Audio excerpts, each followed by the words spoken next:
Now today I'm going to do a whiskey review for you. I'm going to review a bourbon, and I'm going to be reviewing one of my favourite bourbons. My current bottle is nearly gone, as you can see, and that is Wild Turkey 101. I drink this probably more than any other kind of bourbon, mainly because it's inexpensive, but it provides a good pour. Very similar to Buffalo Trace, very similar along the similar lines, and sometimes I can't decide which I prefer out of the two. Sometimes I'm in a Buffalo Trace mood, but more often I'm in a Wild Turkey mood. So this is Wild Turkey 101, so it's 101 proof, which works out at 51%, no, 50.05%, I think, if my maths is correct. Math, not math. If you're into math, you're either strung out or a South African accountant. So yeah, this is Wild Turkey 101, 50.5% alcohol by volume. Now there's no age statement on Wild Turkey 101, but most information I find online seems to think it's around 6 to 8 years old. Now once upon a time, Wild Turkey 101 always came with an 8-year-old age statement, but then that fell by the way. But now I believe they've just brought it back in the US as an 8-year. I don't know if that 8-year will become standard for the standard Wild Turkey, or whether they'll be on sale side by side. But educated guess on this whiskey is that it's aged between 6 and 8 years. It's got a mash bill which is 75% corn, 13% rye and 12% malted barley. That's one of mash bill I know off by heart. I do love this stuff. Now, when I'm drinking bourbon of an evening, I usually take it over the rocks, that is with ice.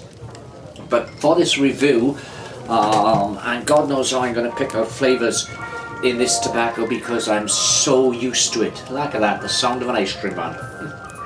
Takes me back to childhood. Like years ago when you hear that bell, I'd be running out to the street to get an ice cream. These days, well, I don't bother, they don't sell whiskey, so it ain't worth me running out. But let's get down to this Wild Turkey 101. Carries Jimmy Russell, the master distiller, carries his signature on it.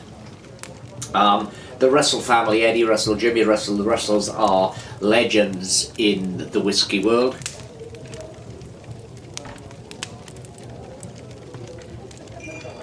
Okay, what was I saying? Yeah, so for this review I'm going to take this totally neat, then I'm going to give it the addition of a little bit of water.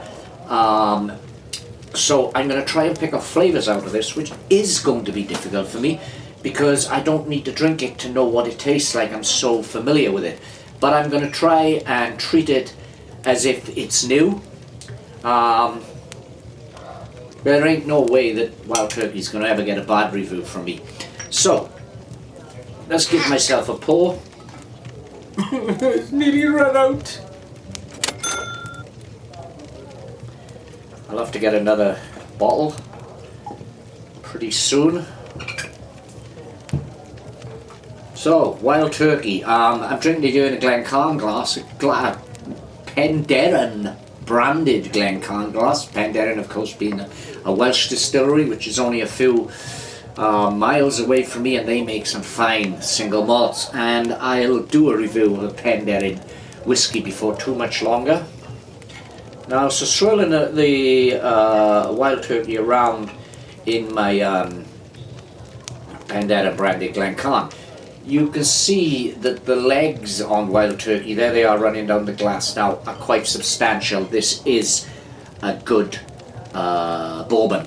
So let's give it to the nose. What do I get from Wild Turkey? Do you know, because I drink this so much, this whiskey, I just think of it as Wild Turkey, you know, so I don't slow down with it and try and experience all the nuances, and there are nuances in this drink. This is not a drink of no complexity. This is a very complex drink. So let's take it to the nose.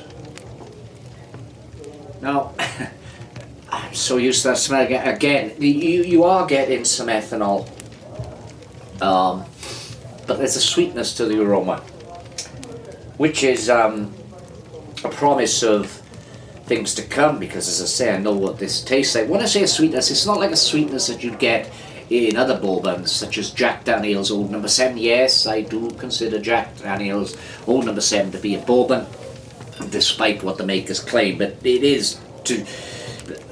it legally qualifies as a bourbon by sticking to the rules that bourbon, of the way you can qualify legally by law, by legislation, qualify a bourbon. So yes, to me, Jack Daniel's Old Number 7 is a bourbon. It's Tennessee whiskey, they like to call it that, but it's a bourbon. But anyway, Wild Turkey 101 I feel is far superior to Jack Daniel's. Let's give it a taste.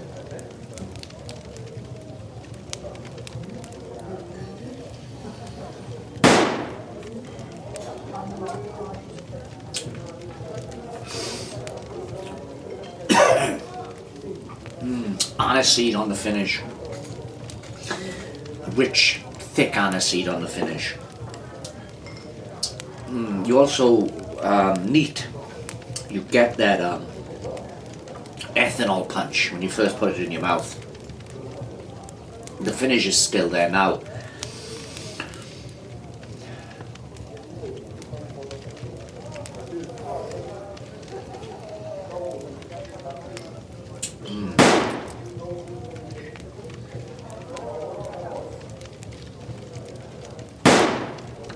You know, the thing here is, because I'm so used to drinking this, and as I say, when I'm relaxing I'm even in, and I have a whiskey, I usually have it over the rocks or on ice. So this is actually, when I took my first taste of this, in its pure and unadulterated form, it gave me a little bit of a shock in the mouth. Something unexpected. That is really, there's a sweetness which is not too sweet. That aniseed though, and some biscuit, oatmeal. There's some vanilla, which is kind of common to all bourbons, including Jack Daniel's Old Number 7. Try it now, giving it the addition of a little chilled water, not a lot, just a bit, in order to break up the drink, because, you know, back in the day of old whiskey bars, whiskey would be served neat, but there'd be several jugs of water on the bar or on each table, in order for patrons to add the amount of water to their preference. Whiskey's a very strong drink, even at the standard, like you can get a Wild Turkey 80 proof, which would be 40% alcohol ABV. Yes, maths, remember, not meth. As I said, if you're into meth, you're either strung out or a South African accountant. So, Wild Turkey 101 Kentucky Straight Bourbon Whiskey is a fantastic drink. Now, with the addition of water, let's allowing the water to do its thing. Let's give it a moment while I talk about my current book, A Dark History of Whiskey, which is available now. You can get it in any bookshops, you can get it anywhere books are sold, or you can purchase it online. It's available on Amazon, you can get it direct from the publisher at Pen and Sword Books, and this is a whiskey book like no other. I'm going to open this up and just go to the contents. This is just the contents, and you can see this book covers so much. Distillation and the Birth of Modern Whiskey by the Light of the Silvery Moon. That's all about the old days of bootleg whiskey bootleggers and moonshine. Trouble on the Emerald Isle. This tells the complete story of Irish whiskey, of how it was once a powerhouse during the early days of whiskey, and then it died, almost fell off a cliff as Scotch took over. But its amazing comeback in modern times, We've got a whiskey mixer. We've got 2 chapters which are titled A Whiskey Mixer. Chapter 4 is a whiskey mixer, and chapter 12 is a double whiskey mixer. It's hard to say that really fast. And these chapters are a miscellaneous stories regarding whiskey. Let's go to a double whiskey mixer and see what the first story. Yeah, and as you can see, as I say, this is a whiskey book unlike any other. It concentrates on the darker aspects of whiskey, so whiskey noir if you like. Take a tray of the Wild Turkey with the water. Now right away it's mellowed it slightly. It's not so punchy. It's still just as tasty though. The vanilla, biscuit, aniseed. I'm not sure if maybe a faintness of chocolate. Anyway, as I was saying, so I've got the chapter here, a double whiskey mixer, and the first story in this bit is entitled James Bond, Whiskey is Forever. And can't be many whiskey books that talk about James Bond. We've got The Great American Fraud, all about the Duffys, pure malt whiskey, which was billed as this medicinal. We've got a story of Shackleton whiskey, and how it was brought back to the world market. I've actually got a bottle of Shackleton's here. Look, this is Shackleton blended malt Scotch whiskey, which is based on an antique blend of McKinley's. And it tells that story of what happened, how they discovered whiskey under the ice in the Arctic from Shackleton's expedition, and how they managed to recreate that thanks to the genius of Richard Patterson. That's all in there, so that's a dark history of whiskey available now. Anywhere books are sold, get it. And I think that if you're anywhere at any stage in your whiskey journey, whether you're a complete beginner or you're familiar, you know your malts from your blends, you know your bourbons from your Japanese whiskies, this book you will find something of interest. So Dark History of Whiskey by Gary Dobbs. I'm really proud of this book. Now let's go back to the turkey. Or it's either chicken.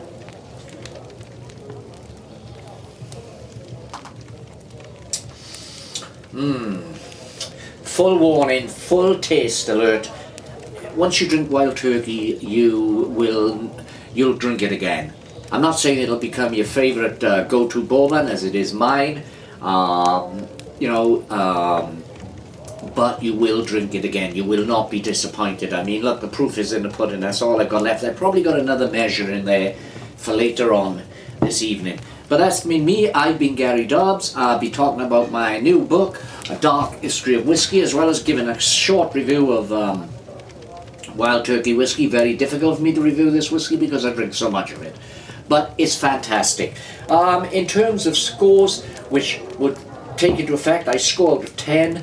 I take in everything from the taste, from the mouthfeel, but most important to me is the price. Because you won't see me reviewing hyper expensive single malts on here, because it's not something that I buy on a regular basis, and I don't believe that expensive is necessarily better. I'll have to tell you the story in one video of when I tasted a Johnny Walker Blue Label, which is one of the mega expensive in the Johnny Walker range, and my thoughts, comparisons with the Johnny Walker I drink more than any other, which is Johnny Walker Black Label. I'll have to tell you that story in a future video. If you want to see that video, then please subscribe to this channel, because I'm trying to grow this channel. Give me a nice big juicy fat thumbs up, or even a thin thumbs up if you happen to be really petite. You got small hands like Donald Trump.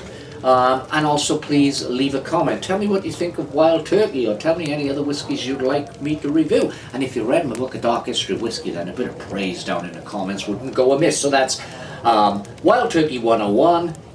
Cheers, Salange, Yakida.